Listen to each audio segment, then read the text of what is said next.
Hello, എല്ലാവർക്കും പുതിയൊരു വീഡിയോയിലേക്ക് സ്വാഗതം. ഇന്ന് ഞങ്ങൾ ഒരു യാത്ര പോവുകയാണ്. പൊന്മുടിയിലേക്കാണ് പോകുന്നത്. ഒത്തിരി നാളുകൊണ്ട് വിചാരിക്കുന്നു പൊന്മുടിയിലേക്കൊന്ന് പോകണം എന്ന്. ഇന്നാണ് അതിനുള്ള സമയവും സന്ദർഭവും ഒക്കെ ഒത്തു വന്നത്. അപ്പോൾ വിചാരിച്ചു പെട്ടെന്നൊന്ന് പോയിട്ട് വരാമെന്ന്. ഞങ്ങൾക്ക് ഇവിടുന്ന് അധികം ദൂരമൊന്നും ഇല്ല കേട്ടോ.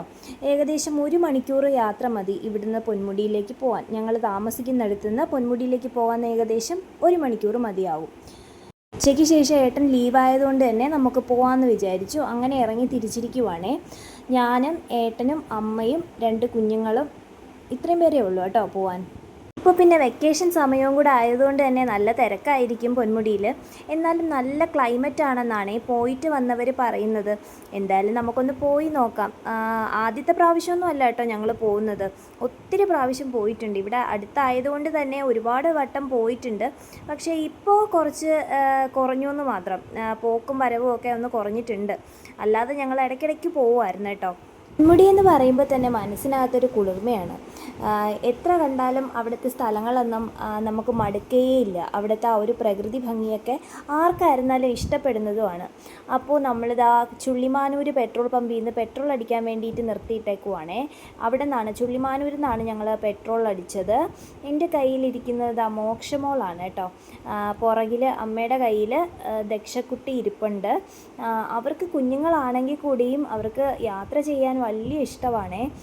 ഭയങ്കര സന്തോഷമാണ് അവർക്ക് യാത്ര ചെയ്യാൻ. ഇവിടുന്ന് പെട്രോൾ അടിച്ചതിന് ശേഷം ചേന്നമ്പാറ എന്ന് പറയുന്ന സ്ഥലത്തൊരു കടയിൽ നിന്ന് നമ്മൾ സർബത്ത് കുടിച്ചു. അപ്പോൾ ചേന്നമ്പാറ എന്ന് പറയുന്ന ഒരു സ്ഥലമാണ് ഈ കാണുന്നത്. ഏട്ടൻ മാത്രമേ പുറത്തിറങ്ങിയുള്ളൂ. ഞങ്ങളെല്ലാവരും കാറിൽ തന്നെ ഇരിപ്പുണ്ട്. അങ്ങനെ അവിടെ നിന്നൊരു ആൻറ്റിയുടെ കടയിൽ നിന്ന് നല്ലൊരു സർബത്ത് വാങ്ങിച്ചു തന്നു കേട്ടോ. ഞങ്ങൾ 3 പേരും കുടിച്ചായിരുന്നേ. കുഞ്ഞുങ്ങൾക്ക് കൊടുക്കില്ല. അങ്ങനെ പുറത്തുള്ള ഭക്ഷണങ്ങളൊന്നും കുഞ്ഞുങ്ങൾക്ക് ഞങ്ങൾ കൊടുക്കാറില്ല. അങ്ങനെ വീണ്ടും ഞങ്ങൾ യാത്ര തുടരുകയാണ്. അപ്പോൾ ഈ പൊന്മുടി എന്ന പേരിൻ്റെ അർത്ഥം എന്താണെന്നറിയാവോ? സ്വർണ്ണ കൊടുമുടി എന്നാണ് പൊന്മുടി എന്ന പേരിനുള്ള അർത്ഥം. പശ്ചിമഘട്ടത്തിൻ്റെ ഒരു ഭാഗം കൂടിയാണ് ഈ പൊന്മുടി. നമ്മൾ വിതുരയൊക്കെ കഴിഞ്ഞിട്ടുണ്ട് കേട്ടോ. വിതുരയിൽ നിന്ന് ഏകദേശം 22 കിലോമീറ്ററാണ് പൊന്മുടിയിലേക്കുള്ള ദൂരം എന്ന് പറയുന്നത്. വിതുരയിൽ നിന്ന് നമ്മൾ ഇനിയിപ്പോൾ ആനപ്പാറ എന്ന് പറയുന്ന സ്ഥലത്ത് ഒരു പാലത്തിന് പണി നടക്കുന്നുണ്ട്. അപ്പോൾ ആ പാലം വഴിയൊക്കെയാണ് പോകുന്നത് സാധാരണ പൊന്മുടിയിൽ. അപ്പോൾ അവിടെ എന്തോ പണി നടക്കുന്നത് കൊണ്ട് നമുക്കൊന്ന് ചുറ്റിയിട്ട് വേണം പോകാൻ. ആ വഴിയല്ല, വേറൊരു വഴിയാണിപ്പോൾ നമ്മൾ പോകുന്നത്. ഇപ്പോൾ ആ ഒരു റൂട്ടിലേക്കാണ് നമ്മൾ കടന്നിരിക്കുന്നത്. ആനപ്പാറയിൽ നിന്ന് ഏകദേശം 18 കിലോമീറ്റർ ഉണ്ട് ഈ പൊന്മുടിയിലേക്ക് പോകാൻ. പാലത്തിന് പണി നടക്കുന്നത് കൊണ്ട് തന്നെ പൊന്മുടി ഭാഗത്തേക്ക് വരുന്ന എല്ലാ വാഹനങ്ങളും ഇതുവഴിയാണ് അവർ വിട്ടുകൊണ്ടിരിക്കുന്നത്. അവിടെ ബോർഡൊക്കെ എഴുതി വെച്ചിട്ടുണ്ട്. പൊന്മുടി ഭാഗത്തേക്ക് പോകുന്നവരെല്ലാം ഈ വഴിയെ പോകണമെന്നുള്ള കാര്യം അവിടെ ബോർഡൊക്കെ എഴുതി തൂക്കിയിട്ടുണ്ട്. ഈ നമ്മുടെ ഫ്രണ്ടൊക്കെ പോകുന്ന വാഹനങ്ങളെല്ലാം ഈ പൊന്മുടി ഭാഗത്തേക്ക് പോകുന്ന വാഹനങ്ങളാണ് കേട്ടോ. ആനപ്പാറ ഭാഗത്തൂടെ നമുക്ക് പോകുമ്പോൾ ദൂരെ കാഴ്ചയായിട്ട് പൊന്മുടിയിലെ മലനിരകൾ കാണാൻ സാധിക്കുന്നുണ്ട് കേട്ടോ. കോടമഞ്ഞ് ചുറ്റിക്കിടക്കുന്ന ആ ഒരു മലനിരകളെ കാണാൻ തന്നെ എന്തൊരു ഭംഗിയാണ്. നിങ്ങൾക്ക് കാണാൻ കഴിയുന്നുണ്ടോ എന്നറിയില്ല. ചെറുതായിട്ട് ഇവിടെ നോക്കുമ്പോൾ നമുക്കിങ്ങനെ കാണാൻ പറ്റുന്നുണ്ട്. അപ്പോൾ ഇപ്പോൾ ദാ മഴയും ചെറുതായിട്ട് പെയ്യുന്നുണ്ട്. ചെറിയ രീതിയിലുള്ളൊരു ചാറ്റൽ മഴ പെയ്തിറങ്ങുന്നുണ്ട്. ഇനി അങ്ങോട്ട് ചെല്ലുമ്പോൾ കൂടി വരുമോ എന്നുള്ള കാര്യം അറിയില്ല. എങ്കിൽ നമുക്ക് പണി കിട്ടിയത് തന്നെയാണ്. ഈ കുഞ്ഞുങ്ങളെ കൊണ്ടിട്ട് മഴയും കൂടെ ആകുമ്പോൾ പിന്നെ ഇറങ്ങാനോ ഒന്നിനും പറ്റില്ല. ഞാനിങ്ങനെ പ്രാർത്ഥിച്ചുകൊണ്ടിരിക്കുവാണ്. ഒത്തിരി അങ്ങ് മഴ പെയ്യല്ലേ എന്നിങ്ങനെ പ്രാർത്ഥിച്ചുകൊണ്ട് ഇരിക്കുവാണേ. ഇപ്പോൾ നമ്മൾ കല്ലാർ എന്ന് പറയുന്ന സ്ഥലമൊക്കെ കഴിഞ്ഞിട്ടുണ്ട്. ഇനി ഇവിടെ നിന്നൊരു 21 ഹെയർ പിന്നും കൂടെ കഴിഞ്ഞ് കഴിഞ്ഞാൽ പൊന്മുടി എത്തി. അപ്പോൾ മൊത്തം വളഞ്ഞ് തിരിഞ്ഞ് കിടക്കുന്ന റോഡാണ്. 21 ഹെയർ പിന്നാണ് പൊന്മുടിയിലേക്കുള്ളത്. എന്തുകൊണ്ടാണ് ഈ പൊന്മുടിക്ക് പൊന്മുടി എന്നുള്ള പേര് വന്നതെന്ന് ചിന്തിച്ചിട്ടുണ്ടോ? മലദൈവങ്ങളുടെ പൊന്ന് കാക്കുന്ന മലയാണ് പൊന്മുടി എന്നാണ് ആദിവാസികളായ കാണിക്കാർ വിശ്വസിക്കുന്നത്. എന്നാൽ ഇതൊന്നുമല്ല. ജൈന ബുദ്ധ സംസ്കാരത്തിൻ്റെ ഭാഗമായിട്ട്, പ്രാചീന കാലത്തുള്ള ജൈന ബുദ്ധ സംസ്കാരത്തിൻ്റെ ഭാഗമായിട്ടാണ് ഈ പൊന്മുടി എന്നുള്ള പേര് വന്നത് എന്നാണ് ചരിത്രകാരന്മാർ പറയുന്നത്. അപ്പോൾ നമ്മൾ ഏകദേശം പൊന്മുടി എത്താറായിട്ടുണ്ട്. പൊന്മുടി എത്താറാകുമ്പോൾ തന്നെ നമുക്ക് കാണാൻ സാധിക്കുന്ന ഒരു കാഴ്ചയാണ്, ഇരു സൈഡുകളിലും ചെറിയ ചെറിയ കടകളൊക്കെ നമുക്ക് കാണാൻ കഴിയും. അവിടെ ഈ ഉപ്പിലിട്ട മാങ്ങ, അതുപോലുള്ള ചെറിയ ചെറിയ ചായക്കടകൾ, അങ്ങനെയൊക്കെ നമുക്ക് വഴിയരിവിലിങ്ങനെ കാണാൻ സാധിക്കും. വിനോദസഞ്ചാരത്തിനായിട്ട് വന്നിട്ടുള്ള ആൾക്കാർ അവിടെ നിന്ന് പലതും ഇങ്ങനെ വാങ്ങിക്കും. പിന്നെ നമ്മൾ കാണുന്ന ഒരു കാഴ്ചയാണ്, ഇടയ്ക്കിടയ്ക്ക് തേയില വിൽക്കാൻ വേണ്ടിയിട്ടുള്ള ആൾക്കാരെ നമുക്ക് കാണാൻ പറ്റും. ഇപ്പോൾ ദേ നന്നായിട്ട് മഴ പെയ്യുന്നുണ്ടേ. ഞാനിങ്ങനെ പ്രാർത്ഥിച്ചിരിക്കുവാണ് കേട്ടോ, പൊന്മുടി എത്തുമ്പോഴെങ്കിലും മഴയൊന്ന് തോർന്നിരുന്നെങ്കിൽ എന്നാലല്ലേ പുറത്തിറങ്ങാൻ പറ്റൂ. ഈ കുഞ്ഞുങ്ങളെ കൊണ്ട് പുറത്തിറങ്ങണ്ടേ നമുക്ക്, അല്ലെങ്കിൽ വന്നത് വെറുതെ ആവില്ലേ. അങ്ങനെ ഞങ്ങളിങ്ങനെ പ്രാർത്ഥിച്ചുകൊണ്ടിരിക്കുവാണേ. ഏകദേശം മഴ തോർന്നിട്ടുണ്ട്. നമ്മുടെ ഈ മുന്നേ പോകുന്ന വാഹനങ്ങളെല്ലാം തന്നെ പൊന്മുടി വിനോദസഞ്ചാരത്തിനായിട്ട് എത്തിയിട്ടുള്ള വാഹനങ്ങളാണ് കേട്ടോ. അപ്പോൾ നമ്മൾ പൊന്മുടിയിലേക്ക് എത്തിക്കഴിഞ്ഞു. ഇവിടെ പൊന്മുടിയിൽ നമ്മൾ ഏകദേശം കല്ലാറ് കഴിഞ്ഞപ്പോഴത്തേക്കും ഇവിടെ ഇങ്ങോട്ട് വരാൻ വേണ്ടിയിട്ട് പാസ് ഉണ്ട് കേട്ടോ. പാസ് എടുത്തിട്ടാണ് നമ്മളിപ്പോൾ ഇങ്ങോട്ടേക്ക് വന്നത്. എനിക്ക് തോന്നുന്നു 180 രൂപ എന്തോ ആണ് ഇവിടത്തേക്ക് വരാൻ വേണ്ടിയിട്ടുള്ള പാസ് എന്ന് പറയുന്നത്. അപ്പോൾ ഇവിടെ ഒരു സെക്യൂരിറ്റിയൊക്കെ നിൽപ്പുണ്ട്. നമ്മുടെ പാസ് ഇങ്ങനെ കാണിച്ചിട്ട് നമ്മളെ വണ്ടി ഇടാനുള്ള സ്ഥലമൊക്കെ പറഞ്ഞു തന്നിട്ടുണ്ട്. അങ്ങനെ നമ്മളൊരു വണ്ടി ഇട്ടിട്ട് നമ്മളിങ്ങനെ നടന്ന് പൊയ്ക്കൊണ്ടിരിക്കുവാണേ. ഇപ്പോൾ സമയം ഏകദേശം 3 മണി ആയിട്ടേ ഉണ്ടാവുള്ളൂ, 3-3:30 ആയിട്ടേ ഉണ്ടാവുള്ളൂ. എങ്കിലും നല്ല കോടമഞ്ഞാണ്. സമയം കൂടുന്തോറും ഈ കോടമഞ്ഞ് ഇങ്ങനെ കൂടിയാണ് വരുന്നത്. ഏകദേശം എല്ലാ മാസവും ഏകദേശം ഇതേ കാലാവസ്ഥ ആയിരിക്കും എന്നാണ് പറയുന്നത് കേട്ടോ ഇവിടെ. എന്നാലും ഈ മഴ തണുപ്പ് സീസണൊക്കെ വരുമ്പോൾ കുറച്ചും കൂടെ കൂടുതലായിരിക്കും. ഇപ്പോൾ ഈ ഒരു പാറയുടെ മുകളിൽ കയറാൻ വേണ്ടി ഞങ്ങളിങ്ങനെ നടക്കുകയാണ് കേട്ടോ. ഈ പാറയുടെ മുകളിൽ നിന്ന് നോക്കുമ്പോൾ പശ്ചിമഘട്ടത്തിൻ്റെ മനോഹരമായിട്ടുള്ള കാഴ്ചകളാണ് നമുക്ക് കാണാൻ സാധിക്കുന്നത്. ആ ഒരു കോടമഞ്ഞും കൂടെ ഉള്ളതുകൊണ്ട് തന്നെ പൊന്മുടി സ്വർണ്ണവർണ്ണത്തിൽ തിളങ്ങി നിൽക്കുവാണ് കേട്ടോ. അങ്ങനെയുള്ളൊരു കാഴ്ചയാണ് ഇവിടെ വന്നാൽ നമുക്ക് കാണാൻ സാധിക്കുന്നത്. വളരെയധികം മനോഹരിയായിട്ടാണ് പൊന്മുടി നിൽക്കുന്നതെന്ന് വേണമെങ്കിൽ നമുക്ക് സാഹിത്യപരമായിട്ട് പറയാം. സമയം കൂടുന്തോറും കോടമഞ്ഞ് ഇങ്ങനെ കൂടിയാണ് വരുന്നത്. അതായത് സന്ധ്യ അടുക്കും തോറും ഇങ്ങനെ മഞ്ഞിങ്ങനെ കൂടി വരും. ഇപ്പോൾ ഏകദേശം 3 മണി 4 മണി ആയിട്ടേ ഉള്ളൂ. എങ്കിലും നല്ല രീതിയിൽ മഞ്ഞുണ്ട് കേട്ടോ. പിന്നീട് ഞങ്ങൾ നോക്കിയപ്പോഴത്തേക്കും, അതായത് ഒരു 4 മണി 5 മണിയൊക്കെ അടുപ്പിച്ച് ഞങ്ങൾ അങ്ങോട്ട് ഈ നമ്മൾ നിൽക്കുന്ന ആ ഒരു പാറയുടെ സൈഡിൽ നിന്ന് താഴേക്ക് ഇറങ്ങാൻ വേണ്ടി നോക്കിയപ്പോൾ താഴെ നിൽക്കുന്ന ആൾക്കാരെ ഒന്നും കാണാൻ സാധിക്കുന്നുണ്ടായിരുന്നില്ല. അത്രയ്ക്ക് മഞ്ഞായിരുന്നേ, കോടമഞ്ഞായിരുന്നു. എനിക്ക് പൊന്മുടിയായിട്ടൊരു ബന്ധമുണ്ട് കേട്ടോ. അതെന്താണെന്ന് പറഞ്ഞുതരാം. എൻ്റെ അച്ഛന് ജോലി പൊന്മുടിയിലായിരുന്നു മുമ്പ്. അതായത് ഒരുപാട് വർഷങ്ങൾക്ക് മുമ്പ് ഇവിടുത്തെ ഗവൺമെൻറ് ഗസ്റ്റ് ഹൗസിൽ എൻ്റെ അച്ഛൻ ജോലി ചെയ്തിരുന്നു. അതും 8-9 വർഷം അച്ഛൻ അവിടെ ജോലി ചെയ്തിരുന്നു. അത് കഴിഞ്ഞാണ് അച്ഛന് ട്രാൻസ്ഫറായി വേറൊരിടത്തോട്ട് പോയി. ടൂറിസം ഡിപ്പാർട്ട്മെൻറ്റിലായിരുന്നു എൻ്റെ അച്ഛൻ ആദ്യം ജോലി. പിന്നെ അച്ഛൻ ടെസ്റ്റ് എഴുതിയാണ് സിവിൽ സപ്ലൈസിലോട്ട് പോയത്. അപ്പോൾ ഈ ടൂറിസം ഡിപ്പാർട്ട്മെൻറ്റിൽ ഉണ്ടായിരുന്ന ആ ഒരു സമയത്ത് അച്ഛൻ പൊന്മുടി ഗസ്റ്റ് ഹൗസിൽ 8-9 വർഷം ഇവിടെ ഉണ്ടായിരുന്നു. ആ സമയത്തൊക്കെയാണ് എൻ്റെ അമ്മയെ കല്യാണം കഴിക്കുന്ന ആ ഒരു സമയത്തൊക്കെ ഈ ഗവൺമെൻറ് ഗസ്റ്റ് ഹൗസിൽ ആയിരുന്നു അച്ഛന് ജോലി. എന്നെയും കൊണ്ട് വന്ന് താമസിച്ചിട്ടൊക്കെ ഉണ്ട് കേട്ടോ ഇവിടെ. ക്വാർട്ടേഴ്സിൽ അച്ഛന് ക്വാർട്ടേഴ്സ് ഉണ്ടായിരുന്നു അവിടെ. അപ്പോൾ ഈ ക്വാർട്ടേഴ്സിലൊക്കെ ഞങ്ങളെ കൊണ്ട് ഇവിടെ താമസിച്ചിട്ടുണ്ട്. അങ്ങനെ ഒരു ബന്ധം എനിക്ക് പൊന്മുടിയായിട്ടുണ്ട്. ഈ വീഡിയോയിൽ ഗവൺമെൻറ് ഗസ്റ്റ് ഹൗസൊക്കെ കാണിക്കുന്നുണ്ട്. പക്ഷേ നമ്മൾ ഗസ്റ്റ് ഹൗസിനകത്തോട്ട് നമ്മൾ കയറിയില്ല. കാര്യമെന്ന് വെച്ച് കഴിഞ്ഞാൽ മഴയായതുകൊണ്ട് തന്നെ കാറിൽ നിന്ന് ഇറങ്ങിയിട്ട് കുഞ്ഞുങ്ങളെ കൊണ്ട് ഗസ്റ്റ് ഹൗസിനകത്തോട്ട് കയറാൻ സാധിച്ചില്ല. നമ്മൾ പാറയുടെ മുകളിൽ നിന്ന് താഴേക്ക് നമ്മൾ ഇറങ്ങി വരുവാണ് കേട്ടോ. പതിയെ ഇങ്ങനെ ഇറങ്ങി വരുന്ന ആ ഒരു കാഴ്ചയാണ് കാണുന്നത് കേട്ടോ. മക്കളാണെങ്കിൽ ഭയങ്കര സന്തോഷമാണ്. അവർക്ക് ഇങ്ങോട്ട് വന്നപ്പോൾ അവർക്ക് എന്തെന്നില്ലാത്തൊരു സന്തോഷമാണ്. കുഞ്ഞാണെങ്കിലും എന്തൊക്കെയോ അവർക്ക് അറിയാം. ഇവിടെ കണ്ടില്ലേ, മഴ പെയ്തതിൻ്റെ വെള്ളം ഇങ്ങനെ തളം കെട്ടി കിടക്കുന്നുണ്ട് പാറയുടെ അവിടെയായിട്ട്. ഭാഗ്യത്തിന് നമ്മൾ ഈ പാറയുടെ മുകളിലോട്ട് കയറിയ സമയത്തൊന്നും മഴ ഉണ്ടായിരുന്നില്ല. ഇടയ്ക്കിടയ്ക്ക് പെയ്യുന്നുണ്ട്. ഭാഗ്യം തുണച്ചെന്ന് പറയാം. നമ്മൾ പെയ്യുന്ന സമയത്തൊക്കെ നമ്മൾ ഓരോ സ്ഥലത്ത് നിൽക്കുമായിരിക്കും. ഒന്നുകിൽ റെസ്റ്റോറൻറ്റിൽ നിൽക്കുമായിരിക്കും, അല്ലെങ്കിൽ കാറിലായിരിക്കും. അങ്ങനെയൊക്കെ അങ്ങ് മഴ കൊള്ളാതെ അങ്ങ് ഒഴിഞ്ഞു പോയി. അല്ലെങ്കിൽ മഴയത്ത് ഈ കുഞ്ഞുങ്ങളെയും വെച്ചിട്ട് ബുദ്ധിമുട്ടായേനെ ആകെക്കൂടെ. അപ്പോൾ നമ്മളിങ്ങനെ താഴോട്ട് ഇറങ്ങുവാണ്. അവിടെ ഒരു KTDCയുടെ റെസ്റ്റോറൻ്റ് ഉണ്ട്. അപ്പോൾ അവിടെ കയറിയിട്ട് ചായയൊക്കെ കുടിച്ചിട്ട് ബാക്കിയുള്ള സ്ഥലങ്ങളും കൂടെ കാണാമെന്നൊക്കെ വിചാരിച്ചിട്ട് താഴേക്ക് ഇറങ്ങാൻ വേണ്ടി പോവുകയാണ് കേട്ടോ നമ്മൾ. പിന്നെ ഗസ്റ്റ് ഹൗസിൻ്റെ കാര്യം പറയുവാണെങ്കിൽ ഗസ്റ്റ് ഹൗസ് ഇപ്പോൾ ഒത്തിരി അങ്ങ് മാറിപ്പോയി. പഴയ ബിൽഡിങ്ങൊക്കെ അടച്ചിട്ടേക്കുവാണ് കേട്ടോ. പഴയ ബിൽഡിങ്ങുകളൊക്കെ അവരെന്തൊക്കെയോ അറ്റകുറ്റപ്പണികളൊക്കെ ചെയ്യുന്നതിന് വേണ്ടിയിട്ട് ഇപ്പോൾ പ്രവർത്തിക്കുന്നില്ല. അവിടെ ഇങ്ങനെ അടച്ചിട്ടേക്കുവാണ്. പകരം പുതിയ ബിൽഡിങ്ങുകൾ കെട്ടിയിട്ടുണ്ട്. അവിടെയാണിപ്പോൾ ആളുകളെ താമസിക്കുന്നതും ഗസ്റ്റുകൾക്ക് റൂമൊക്കെ കൊടുക്കുന്നതും ഒക്കെ അവിടെയാണെന്നാണ് തോന്നുന്നത്. ഞാൻ അകത്ത് കയറാത്തത് കൊണ്ട് അറിയാൻ പറ്റിയില്ല. ഒരു കാനായിയുടെ ഒരു പ്രതിമയൊക്കെ ഉണ്ടായിരുന്നു ആദ്യം, അതൊന്നും ഇപ്പോൾ കാണാനില്ല. എങ്ങോട്ട് പോയെന്ന് അറിയത്തില്ല. അതൊക്കെ ഞാൻ അങ്ങോട്ട് പോകുമ്പോൾ കാണിച്ചു തരാം കേട്ടോ. അപ്പോൾ ഞങ്ങളിങ്ങനെ താഴേക്ക് ഇറങ്ങാൻ വേണ്ടിയിട്ട് ഇങ്ങനെ നോക്കുവാണേ. ചുറ്റിനും വീണ്ടും കോടമഞ്ഞ് വന്നു തുടങ്ങി. നേരെ അങ്ങോട്ടാവും തോറും മഞ്ഞിങ്ങനെ കൂടിക്കൂടി വരുവാണേ. നല്ല രസമാണ് കേട്ടോ കാണാൻ ചുറ്റിനും.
അങ്ങനെ ഞങ്ങൾ മുകളിലത്തെ കാഴ്ചകളൊക്കെ കണ്ടിട്ട് ഇപ്പോൾ താഴേക്ക് ഇറങ്ങിയിട്ടുണ്ട് കേട്ടോ.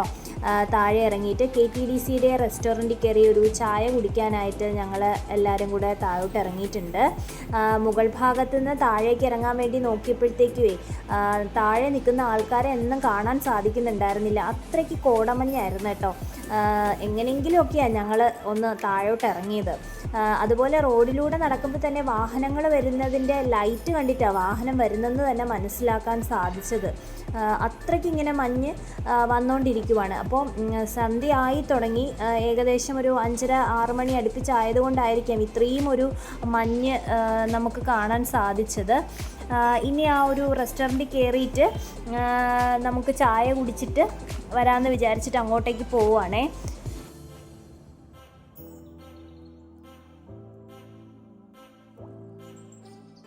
അങ്ങനെ ഞങ്ങൾ KTDCയിലെ റെസ്റ്റോറൻറ്റിൽ ഇരിക്കുവാണ്. 3 കട്ടൻ ചായയാണ് പറഞ്ഞത്, കഴിക്കാനായിട്ടൊന്നും പറഞ്ഞിട്ടില്ല. അവർക്ക് ക്ലോസിങ് ടൈം വന്നിട്ട് 6 മണിയാണ്. അപ്പോൾ അവർ ഏകദേശം ക്ലോസ് ചെയ്യാറായി. എല്ലാം ഇങ്ങനെ അടുക്കിപ്പറക്കിയൊക്കെ വയ്ക്കുവാണ് കേട്ടോ ക്ലോസ് ചെയ്യാൻ വേണ്ടിയിട്ട്. ഞങ്ങൾ ചെന്നപ്പോഴേ ഞങ്ങൾക്കും കൂടെ കട്ടൻ കാപ്പി തന്നിട്ട് അവർ അവസാനിപ്പിച്ചു കേട്ടോ. അവർ എല്ലാം പൂട്ടി അവിടെയൊക്കെ. അതുപോലെ ഇവിടെ തന്നെ ഈ റെസ്റ്റോറൻറ്റ് മാത്രമല്ല കേട്ടോ ഇവിടെ ഉള്ളത്, ഇവർക്കായിട്ട് തന്നെ ഒരു മിനി തിയേറ്ററൊക്കെ ഉണ്ട്. അത് എനിക്ക് തോന്നുന്നു രാവിലെ എന്തോ ആണ് അത് പ്രവർത്തിക്കുന്നത്. അതിൽ 3D ഫിലിംസൊക്കെ ഇട്ടിങ്ങനെ കാണിക്കുന്ന ഒരു സ്ഥലമാണത്. അപ്പോൾ ഞങ്ങൾ പോയപ്പോൾ ഒരുപാട് ലേറ്റ് ആയതുകൊണ്ട് തന്നെ അവിടെ ഒന്നും അങ്ങനെ ആൾക്കാരെയൊന്നും കണ്ടില്ല. അല്ലെങ്കിൽ നമുക്ക് ഈ കുഞ്ഞുങ്ങളെയൊന്നും വെച്ചിട്ട് അവിടെയൊന്നും കയറാൻ സാധിക്കില്ല. അപ്പോൾ നമ്മളങ്ങനെ ഇവിടെ ഇരുന്ന് ചായ കുടിച്ചുകൊണ്ടിരിക്കുന്ന സമയത്തൊരു നല്ലൊരു മഴ പെയ്തു കേട്ടോ. പിന്നെ ആ ഒരു മഴയൊക്കെ കഴിഞ്ഞിട്ടാണ് ഞങ്ങൾ പുറത്തോട്ട് ഇറങ്ങിയത്. മഴ കഴിഞ്ഞിട്ട് ഇങ്ങനെ പുറത്തോട്ട് ഇറങ്ങിയിട്ട് ആ ഒരു കാറ് കിടക്കുന്ന ആ ഒരു സ്ഥലത്തേക്ക് ഇങ്ങനെ പോവുകയാണ് ഞങ്ങൾ വീണ്ടും. എന്നിട്ട് അവിടെ നിന്ന് കാർ എടുത്തിട്ട് ഗസ്റ്റ് ഹൗസിലേക്ക് പോകാമെന്നാണ് വിചാരിക്കുന്നത്. അങ്ങനെ ദൂരെ നിന്നൊരു KSRTC പോകുന്നത് കണ്ടോ. KSRTC ബസ് ഒന്നും കാണാൻ സാധിക്കുന്നില്ല, അത്രയ്ക്ക് കോടമഞ്ഞാണ് കേട്ടോ ഈ ഒരു സമയത്തൊക്കെ ഇവിടെ. ഇപ്പോൾ ഏകദേശം സമയം ഒരു 6 മണിയൊക്കെ കഴിഞ്ഞിട്ടുണ്ടാവും. നല്ല രീതിയിൽ കോടമഞ്ഞ് വരുന്നുണ്ട്. അപ്പോൾ ഇടയ്ക്കിടയ്ക്ക് ഇങ്ങനെ KSRTC ബസ് വരുന്നുണ്ട് കേട്ടോ. എത്ര മണി വരെ ഉണ്ടെന്നുള്ള കാര്യം അറിയില്ല, പക്ഷേ ബസ് ഇങ്ങനെ ഇടയ്ക്കിടയ്ക്ക് പോകുന്നുണ്ട്.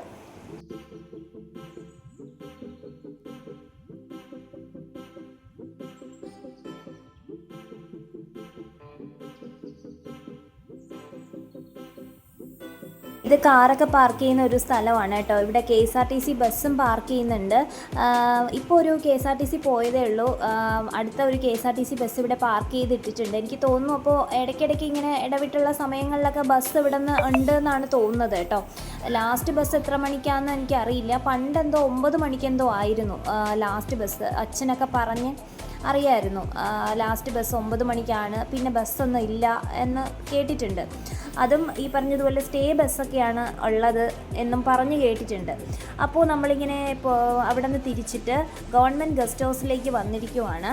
ഈ കാണുന്നതാണ് ഗവൺമെൻറ് ഗസ്റ്റ് ഹൗസിൻ്റെ പുതിയ ബിൽഡിങ്. നിങ്ങൾക്ക് കാണാൻ സാധിക്കുന്നുണ്ടോ എന്നറിയില്ല. ഇതാണ് ഗവൺമെൻറ് ഗസ്റ്റ് ഹൗസിൻ്റെ പുതിയ ബിൽഡിങ്. ഇതൊന്നും ആയിരുന്നില്ല കേട്ടോ എൻ്റെ അച്ഛനൊക്കെ ജോലി ചെയ്തിരുന്ന സമയത്ത്. ഈ ഒരു ബിൽഡിംഗ് ഒന്നും ഉണ്ടായിരുന്നില്ല. ഇതിപ്പോഴായിട്ട് കെട്ടിയതാണ് കേട്ടോ. ഞങ്ങൾക്ക് കയറി കാണാൻ സാധിച്ചില്ല, മഴയായതുകൊണ്ട് തന്നെ അങ്ങോട്ടൊന്നും ഇറങ്ങിയില്ല. ഞങ്ങൾ കയറണമെന്ന് വിചാരിച്ചുകൊണ്ട് വന്നതാണേ, പക്ഷേ നടന്നില്ല. ഞങ്ങൾ കാറിൽ കയറിയപ്പോൾ തന്നെ അങ്ങോട്ട് മഴ പെയ്യാൻ തുടങ്ങി. അതുകൊണ്ട് കയറി കാണാൻ സാധിച്ചില്ല. കണ്ടില്ലേ, മഴ പെയ്തുകൊണ്ടിരിക്കുവാണ്. കാറിലിരിക്കുമ്പോൾ തന്നെ നമുക്ക് കാണാൻ സാധിക്കുന്നുണ്ട്. അങ്ങനെ ഗസ്റ്റ് ഹൗസിൻ്റെ താഴത്തെ ആ ഒരു സൈഡിൽ വണ്ടി പാർക്ക് ചെയ്തിട്ട് മഴ തോരുന്നത് വരെ ഞങ്ങളവിടെ വെയിറ്റ് ചെയ്തു. ഇനി നമ്മൾ ഈ കാണിക്കുന്ന സ്ഥലമാണ് പണ്ടത്തെ ആ ഒരു ഗസ്റ്റ് ഹൗസിൻ്റെ ഭാഗങ്ങളാണ് കേട്ടോ. ഈ കാണുന്നത് പണ്ടത്തെ ഗസ്റ്റ് ഹൗസിൻ്റെ റിസപ്ഷനൊക്കെയാണ്. ഇവിടേക്കാണ് എൻ്റെ അച്ഛനൊക്കെ വർക്ക് ചെയ്തുകൊണ്ടിരുന്ന സ്ഥലം. ഇവിടേക്കാണ് റിസപ്ഷനാണ് ഈ കാണുന്നത്. ഇനി നമ്മൾ ഈ നടക്കുന്നില്ലേ, ഏട്ടൻ ഈ കുഞ്ഞിനെയും കൊണ്ട് നടക്കുന്ന ആ ഒരു സ്ഥലത്തിൻ്റെ താഴ്വശമൊക്കെ റൂമുകളാണ് കേട്ടോ. ഗസ്റ്റ് ഹൗസിൻ്റേതായിട്ടുള്ള റൂമുകളാണ്. ഇവിടെ നിന്ന് നോക്കിക്കഴിഞ്ഞാൽ പൊന്മുടിയിലെ തേയിലത്തോട്ടങ്ങളും ഒക്കെ നമുക്ക് കാണാൻ സാധിക്കും. പിന്നെ എന്താണ്, പൊന്മുടിയുടെ എല്ലാ ഭാഗങ്ങളും ഏകദേശമൊക്കെ നമുക്ക് കാണാൻ സാധിക്കും. ഇതിൻ്റെ താഴ്വശത്തൊക്കെയാണ് കേട്ടോ പണ്ട് ക്വാർട്ടേഴ്സ് ഉണ്ടായിരുന്നത്. അച്ഛൻ്റെയൊക്കെ ക്വാർട്ടേഴ്സ് ഇതിൻ്റെയൊക്കെ താഴ്ഭാഗത്താണ് അച്ഛൻ്റെയൊക്കെ ക്വാർട്ടേഴ്സായിട്ട് വരുന്നത്. ഇത് ഈ കാണുന്നതൊക്കെ പശ്ചിമഘട്ട മലനിരകളാണ് കേട്ടോ. പൊന്മുടിയുടെ ഭാഗമായിട്ട് കിടക്കുന്ന പശ്ചിമഘട്ട മലനിരകളാണ്. ഈ കാണുന്നതെല്ലാം റൂമുകളാണ് കേട്ടോ. ഗസ്റ്റ് ഹൗസിൻ്റെ പണ്ടത്തെ റൂമുകളാണ്. ഇതിപ്പോൾ ഇവിടെ ഒന്നും പ്രവർത്തിക്കുന്നില്ല. അറ്റകുറ്റപ്പണികൾക്ക് വേണ്ടിയിട്ട് അടച്ചിട്ടിരിക്കുവാണ്. പ്രവർത്തിക്കുന്നത് ആ ഒരു പുതിയ ബിൽഡിങ് മാത്രമേ ഉള്ളൂ എന്നാണ് തോന്നുന്നത്. ബാക്കി എല്ലായിടവും ഇങ്ങനെ പണികൾക്കായിട്ട് വേണ്ടി പൂട്ടിയിട്ടിരിക്കുന്നതാണ് കാണാൻ സാധിച്ചത്. ഈ ബിൽഡിങ്ങിൻ്റെ താഴോട്ടാണ് ക്വാർട്ടേഴ്സ് ഉള്ളത്. ഇവിടെ ജീവനക്കാർക്ക് വേണ്ടിയിട്ടുള്ള ക്വാർട്ടേഴ്സ് ഇതിൻ്റെ താഴ്ഭാഗത്താണ് ഉള്ളത്. അവിടെയൊക്കെ അച്ഛൻ താമസിച്ചിട്ടുണ്ട്.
ഈ കാണുന്ന വഴിയിലൂടെയാണ് കേട്ടോ നമ്മൾ ക്വാർട്ടേഴ്സിലേക്കും പിന്നെ ബാക്കിയുള്ള റൂമുകളിലേക്കും ഒക്കെ പോകുന്നത്.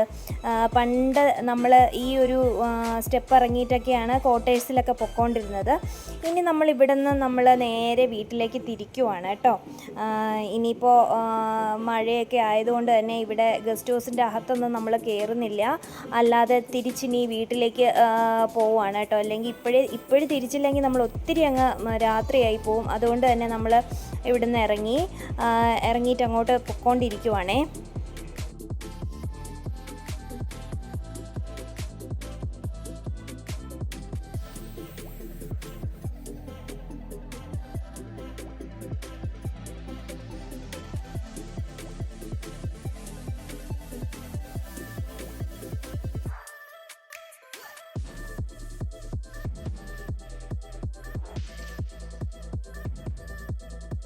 അങ്ങനെ ഓരോ ഹെയർ പിന്നായിട്ട് ഇറങ്ങി നമ്മൾ താഴേക്ക് വന്നുകൊണ്ടിരിക്കുവാണ്.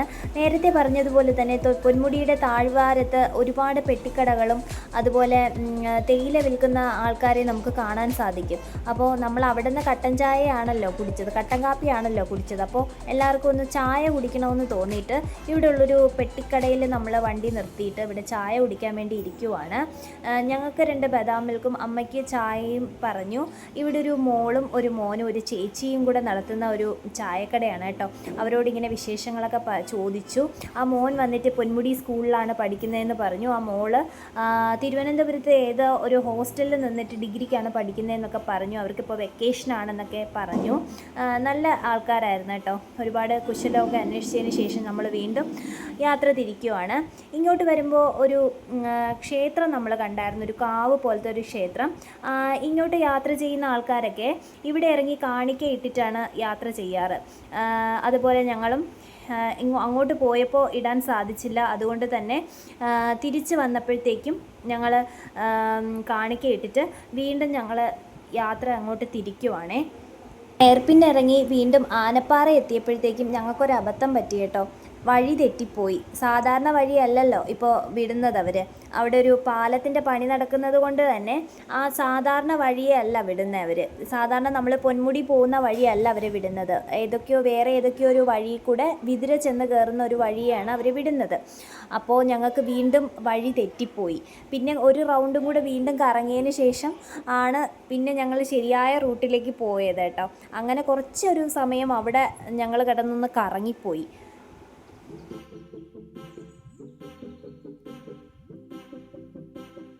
കുറച്ചൊന്ന് ചുറ്റിക്കറങ്ങിയാലും ഒരു 8:30 മണിയൊക്കെ ആയപ്പോഴത്തേക്കും വീടെത്തി കേട്ടോ. അല്ലെങ്കിൽ കുറച്ചുകൂടെ നേരത്തെ എത്തുമായിരുന്നു. അപ്പോൾ ഈ വീഡിയോ എല്ലാവർക്കും ഇഷ്ടപ്പെട്ടു എന്ന് കരുതുന്നു. ഇഷ്ടപ്പെട്ടെങ്കിൽ ലൈക്ക് ചെയ്യുക, ഷെയർ ചെയ്യുക, ഒന്ന് സബ്സ്ക്രൈബ് ചെയ്തൊന്ന് സപ്പോർട്ട് ചെയ്യുക. അപ്പോൾ മറ്റൊരു വീഡിയോയുമായി നമുക്ക് കാണാം.